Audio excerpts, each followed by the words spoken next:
अस्सलाम वालेकुम नाज़रीन। प्रोग्राम आज मुबारक के साथ आज हमारा साथ देंगे राना अब्दुल रज़ाक साहब इंग्लैंड से। एक तो बात करेंगे जो कल इंतखाबात हुए और उसके अलावा आने वाले दिनों में क्या तब्दीली आएगी, इन इंतखाबात से कोई फ़र्क पड़ेगा या नहीं पड़ेगा। अस्सलाम वालेकुम राना साहब। जी वालेकुम। राना साहब, जिस तरह कल आपने देखा कि पहले तो ये केले केले जलील होते थे, फिर फजल रहमान आ गया, उसने इन सबको इकट्ठा किया और आपने देखा कि अगर ये कहते हैं कि हमारी 6 माह में जी बड़ी हमने मुल्क के लिए काम किया है, मुल्क को दिवालिया होने से बचाया है, तो उसके बाद फिर नून लीग की तो वहां पे सफाई हो गई है। क्या हुआ इनके साथ? ये इनकी जो कारकर्दगी हुई है ना, ये 6 माह में ये नजर आई है हम्म। कि इन्होंने मुल्क को कौम के लिए कुछ नहीं किया। इन्होंने अपने लिए सब कुछ किया है। इन्होंने नए कवानीन को खत्म किया, अपने मुकदमात को खत्म किया और सारे अपने मकासद को पूरा किया। और आवाम ने वादा कर दिया है कि हम लोग इमरान के साथ हैं, हम लोग चोर और डाकुओं के साथ नहीं है। और सारी सीटों पर इनको जूते पड़े हैं। ये 13 पार्टियां इकट्ठी होकर भी इमरान का मुकाबला नहीं कर सकती और ना कर सकी हैं। और आवाम इमरान को वादा बरतरी हुई है सारे सूबों में। अच्छा राणा साहब, एक चीज बताइए कि इनका दावा था कि इसहाक डार आएगा तो डॉलर जो है वो जनाब कमजोर कर देगा, पाकिस्तानी रुपये में ताकत आ जाएगी। कोई 2 हफ्ते भी नहीं गुजरे, फिर वही हिसाब आ गया। नहीं नहीं, ये सारे झूठे हैं। जो डाकू चोर ये जो होते हैं ये सच बोलते हैं। ये दावे सारे झूठे हैं।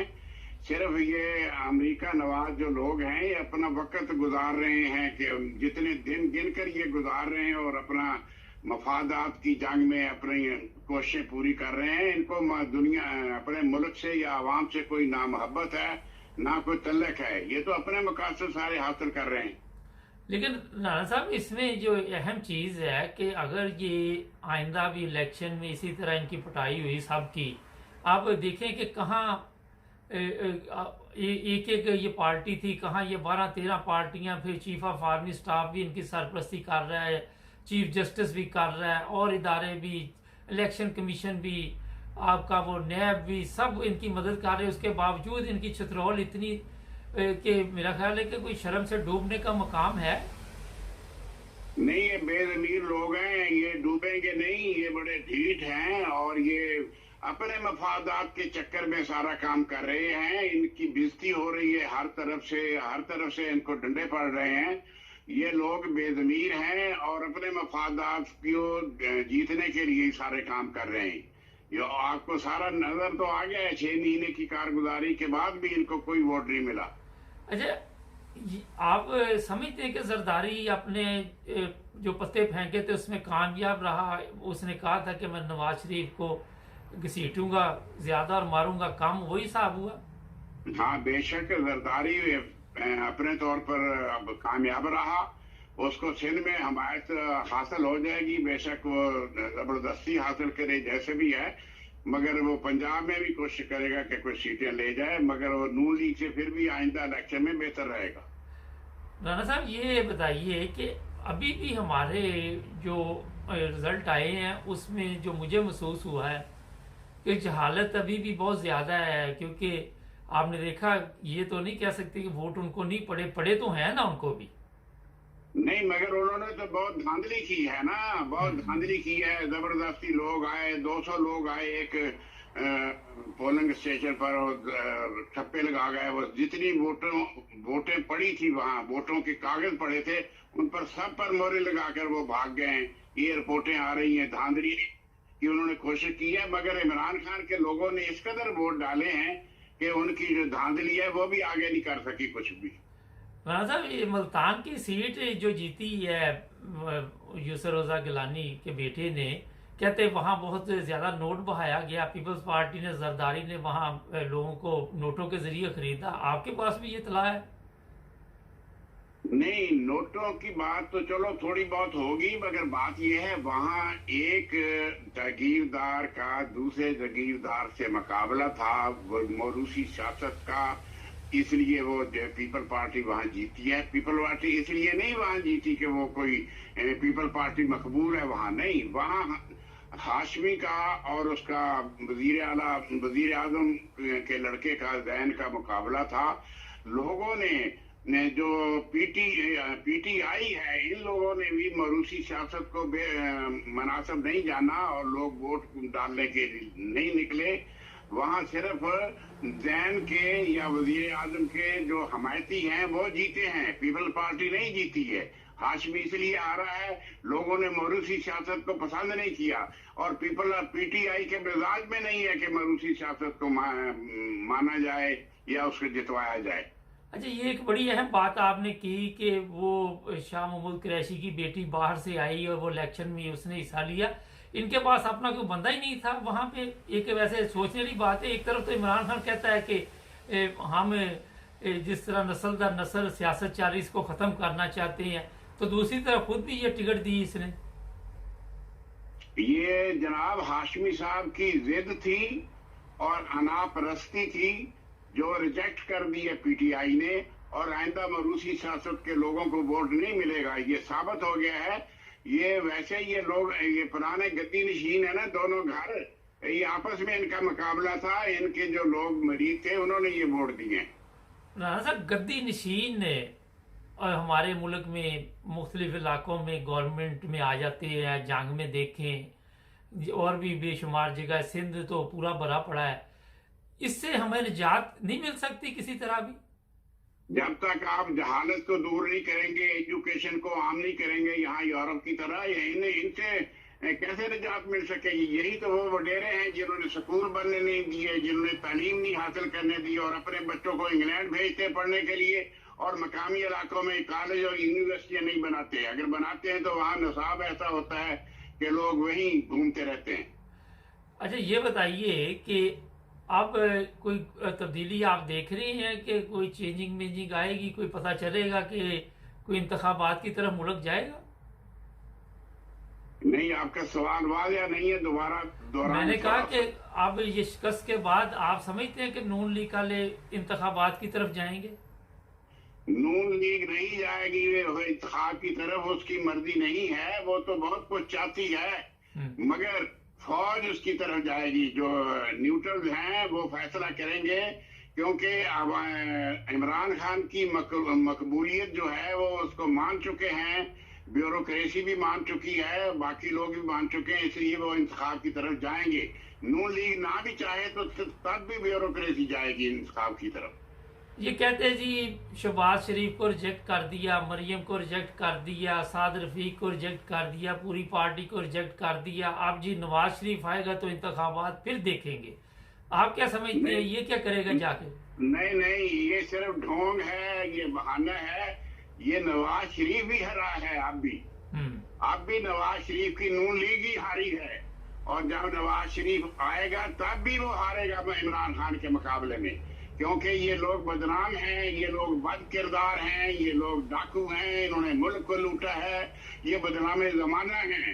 देखा है कि कनाडा में एक वहाँ सबसे बड़ा डाकू या सबसे बड़ा मनी लॉन्डर और करप्ट नवाज शरीफ को बताया गया है, और सारे रसालों में इसकी तस्वीर आई है, लोग इनके हवाल को जानते हैं बिल्कुल।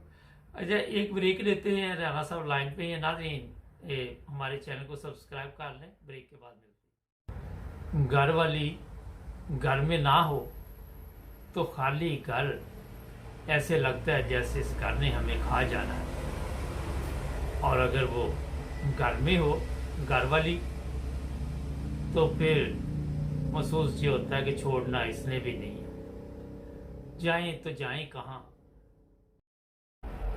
हमारे चैनल को सब्सक्राइब करें, हमें फॉलो कीजिए, टिकटॉक पर भी और फेसबुक पर, यूट्यूब पर भी सब्सक्राइब करें, और अपने दोस्तों को भी बताएं कि सिर्फ एक ही चैनल है जहां पे सच और हक की बात की जाती है। जी नाज़रीन, ब्रेक के बाद आपकी खिदमत दोबारा हाजिर।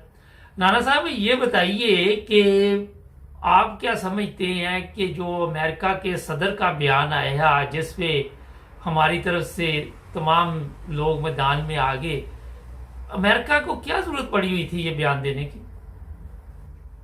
امریکہ کافی 98 سے شروع ہے کہ ہماری جو ایٹمی اثاثے ہیں ان کو ختم کیا جائے، اور اس کے پیچھے اسرائیل اور انڈیا اور یہ سارے مغربی ممالک ہیں، وہ پاکستان کو ایک دہشت گرد ملک جانتے ہیں.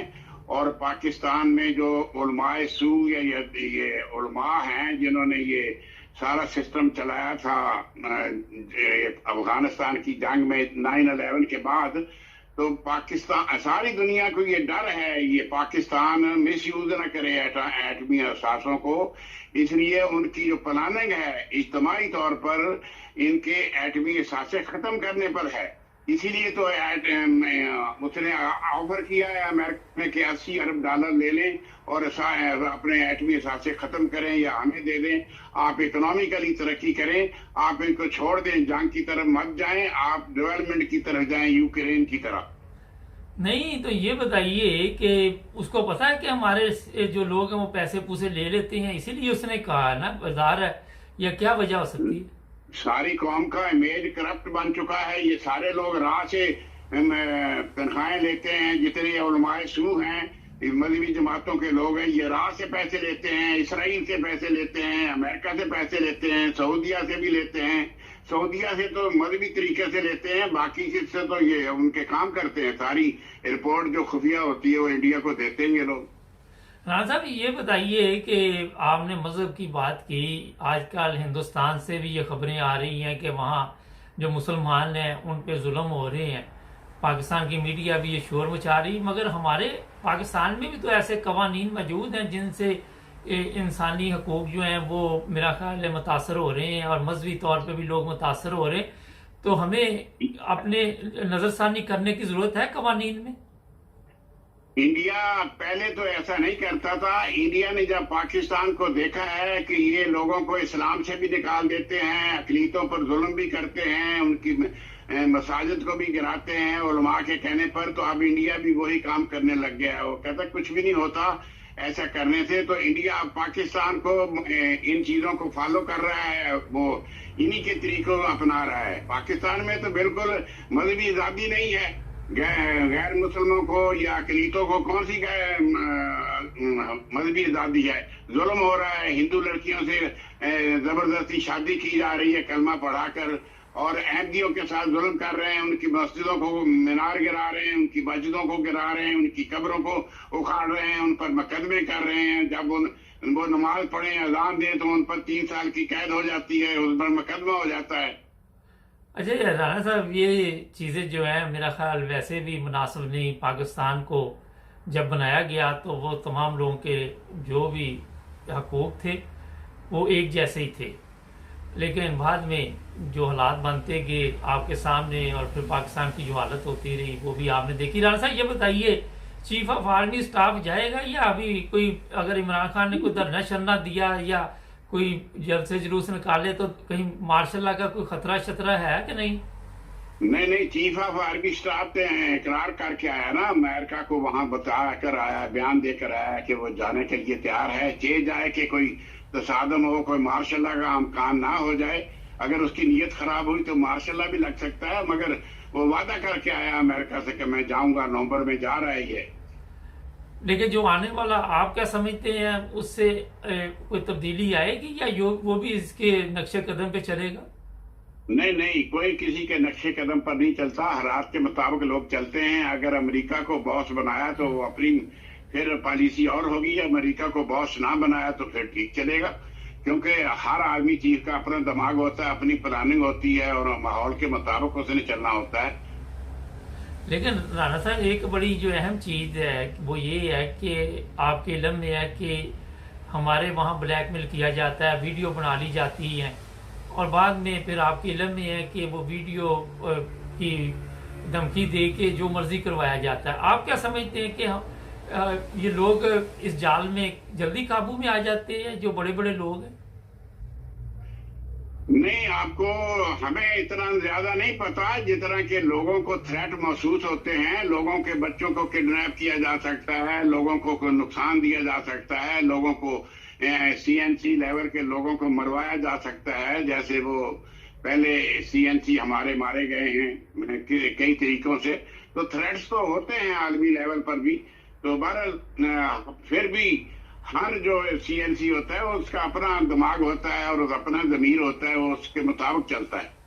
अच्छा, आखिर में ये बताइए, टाइम ख़त्म हो रहा है, कि जो मौजूदा चीफ ऑफ आर्मी स्टाफ है इसके मतलब जिस तरह सोशल मीडिया पे चल रहा है, आप क्या समझते हैं कि ये सारी दुनिया बेवकूफ़ है कि या फिर इनको कुछ इल्म है कि इसने जो मुहिब्बे वतन था, हलफ लिया हुआ था, उसके मुताबिक नहीं चला? नहीं, ये CNC ने तो आपके सामने पहले तो चोर डाकू बनाया पीपल पार्टी को, नून लीग को, और उसके बाद जब अमेरिका का आर्डर आया तो इसने उन्हीं चोर डाकुओं को मुसल्लत कर दिया कौम पर। तो ये बेवकूफ़ी की हद नहीं है तो और क्या है? हम तो इसको बेवकूफ़ी कहेंगे कि आप एक आदमी को बदयानत कह रहे हैं, अदालतों से वो साबित हो गया है, जो उसे सजा दे दी है, वो जमानत पर रिहा है, फिर उसको वजीर आजम और उसकी kabina को आगे ला रहे हैं। ये बेवकूफ़ी की इंतहा नहीं है। अच्छा राणा साहब, आपने एतजाज हसन का बयान सुना था, स्वाति ने भी वही बयान दिया, स्वाति को तशद्दुद का निशाना बनाया गया, केस डाल दिया। एतजाज हसन पे क्यों नहीं केस डाला? वो इसलिए कि माइट इज राइट। हर बड़े आदमी से हर छोटा आदमी डरता है, उसके तो पीछे काले कोट हैं, वो तो नाचेंगे आकर एतजाज हसन के साथ, ये आर्मी को बदनाम करेंगे। वो नहीं किया उन्होंने, एतजाज हसन को हाथ नहीं डाल सकते। लेकिन एतजाज हसन ने बड़ा साफ लफ्जों में कहा कि ये बाजवा साहब का कारनामा है, तो इसमें शक कौन सी है? इसमें कोई शक नहीं है, एतजाज हसन ने बिल्कुल दुरुस्त कहा है। तो राणा साहब, ये इतनी देर बाद क्यों याद आया एतजाज हसन को? 6 महीने से तो ये तमाशा लगा हुआ था। देखें, जब लोहा गर्म होता है तो तब उस पर चोट मारे तो फिर वो चेंज हो जाता है, फैल जाता है। जब वो गर्म ना हो तो उसका कुछ भी नहीं होता, लोहे को असर भी नहीं होता। अब हालात बाजवे के खिलाफ हैं तो लोग बयान पर तवज्जो दे रहे हैं। ये मौका था कि बयान दिया जाए। अच्छा, राणा सनाउल्लाह ने कहा कि उसका दिमागी तवाज़ुन ठीक नहीं है। तो राणा सनाउल्लाह का अपना दिमाग कब सही है? ये भी आपने ठीक कहा। बहुत शुक्रिया राणा साहब का। Okay, thank you. नाज़रीन, दिमाग यही तो मुसीबत है कि हमारे हर बंदा कहता है कि मेरा, वो आपने लतीफ़ा सुना होगा कि इंग्लैंड का कहते हैं वज़ीर आज़म, एक मिसाल बनी हुई है, किसी मुल्क का वज़ीर आज़म पागल खाने गया तो उसने एक पागल को कहा कि मैं यहाँ का वज़ीर आज़म हूँ। उसने कहा कोई नहीं, 8-10 दिन में तुम भी ठीक हो जाओगे, जब मैं आया था मैं भी वज़ीर आज़म ही था। तो ये एक मजाक के रंग में मैंने बात की आपके साथ। सब्सक्राइब करें, जुड़े रहें हमारे साथ।